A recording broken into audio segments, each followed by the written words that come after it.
Want to publish a book? Here's how to get started even if you've never written before.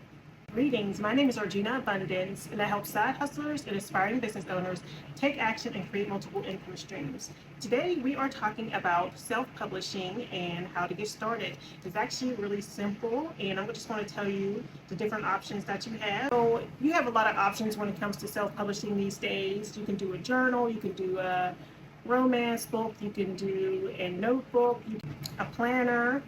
Just write a book, nonfiction book. You can write a nonfiction book, a fiction book, whatever your desire is, and it's accessible to everyone, so it's pretty easy to get started. So to get started, you just need to choose a genre that you resonate with. What is something that you feel like you always wanted to write about? Is this a passion project, or are you trying to actually have some income coming in with this? If you want some income coming in and you have a lot of options, you actually don't have to put your name out there. You can do a pen name, and you can also do research on what kind of book you want to write as far as what's selling. So you can go to Amazon's top bestsellers. You can go to Amazon's bestsellers and see what's selling, kind of get some ideas from there, and you're likely to, if you do research on what's selling, you're more likely to get sales, and you kind of can go from there. What's selling? Is it vampires? Well, the top selling genre is always romance, but is it vampires and fairies? You just never know what they're doing these days in the book industry, but there's like always a trend and stuff like that, especially with the romance. I noticed, like, yeah.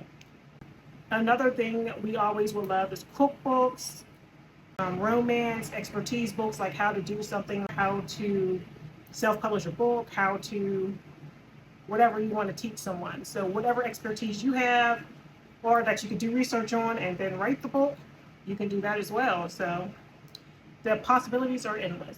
Choose your genre. You want to choose your distribution channel. You have Amazon and KDP, and that's the most popular one. Those books are still sold on Amazon. Amazon's like the biggest retailer, so Amazon will probably be a viable option for you. So it's called KDP, which is Kindle Direct Publishing.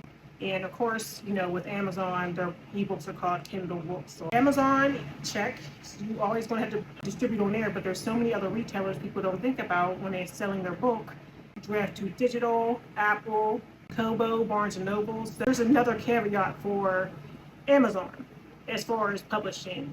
When it comes to royalties and stuff, like how you'll make your money, you have to consider that Amazon wants you only on their platform if you want to get into the Kindle Select program. And your book has to be in there it's called the Kindle Select program. You have to keep your book on there for 90 days, and this goes by the number of pages read. So make sure if you want to be writing a book, it's going to be something that people are actually reading the pages, and they get unlimited access to these if you have it in that program. So when I first started, all my books were pretty much in the Kindle Select program, but then I decided to distribute and go wide. That's what it's called. It's called going wide, to distribute your books on other retailers besides Amazon, because Amazon is the big boy or whatever, but I always are going to publish on there. So Draft to Digital is a site that publishes to multiple sites. So you just upload your manuscript one time or whatever, and it distributes it for you. If you go in and update it, it distributes it for you. They have Amazon on there as well, but I'm hearing that it's by invitation now. But they have Amazon on there, of course, because why wouldn't they?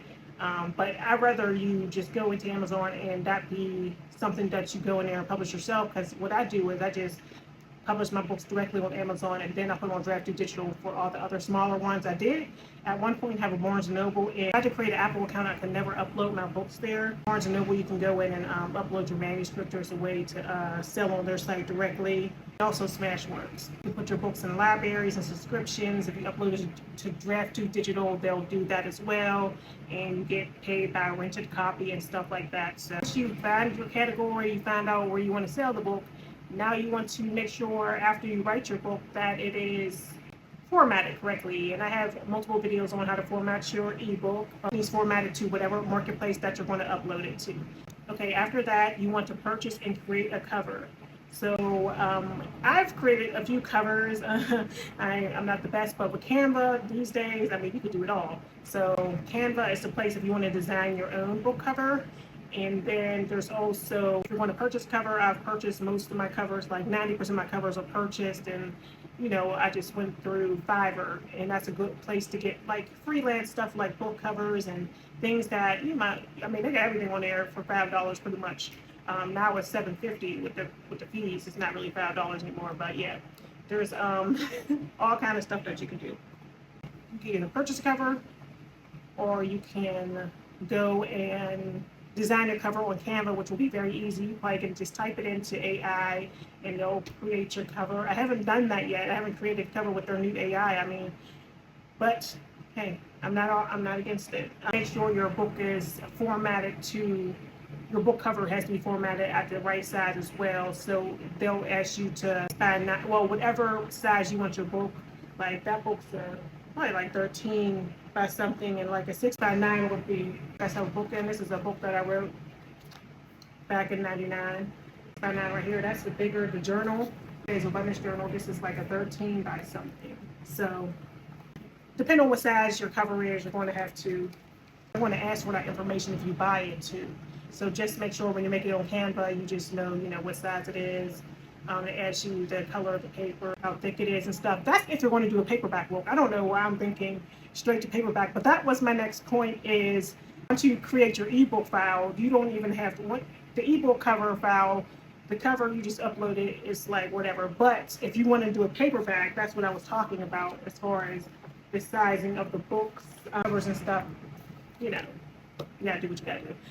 You gotta size the covers right for a paperback book. But it's so easy to create one on Amazon. You just gotta know the paper size. Then they need to know like how many pages and stuff. So it's easy. So you can also create an audio book. So I'm sure there's some kind of AI thing you can do now with audiobooks, or you can also narrate it yourself. Publishing is called ACX, and there's another audiobook distributor that I kind of wanted to put all my books on too. You can go wide with those. And Draft to Digital also has where you can upload your audiobooks too, so you can create paperbacks on there as well. I haven't done those on Draft to Digital. I only have my paperbacks through Amazon right now, but that's another thing. I have a lot of ebooks distributed through all these places, but my only paperbacks are on Amazon right now, so I want to make sure I can distribute my paperbacks on all the other retailers that are possible anyway. So also the option to have a hardcover, but the book has to be 75 pages or more to have a hardcover, but that's also an option selling with Amazon. If you want more information, just check out once you have your mind made up of kind of what you want to do or what kind of book you want to publish, make sure that you check out my playlist. I have playlists on self-publishing. I talk all about like finding a category and all that kind of stuff, and marketing your book and all the good stuff. So thanks for watching. I'll see you in the next video. What questions do you have about self-publishing? Let me know. Did you already self-publish a book? But what are you working on? What's your process like? Trying to get more sales? Is it written already? And stuff like that. So let's have a discussion.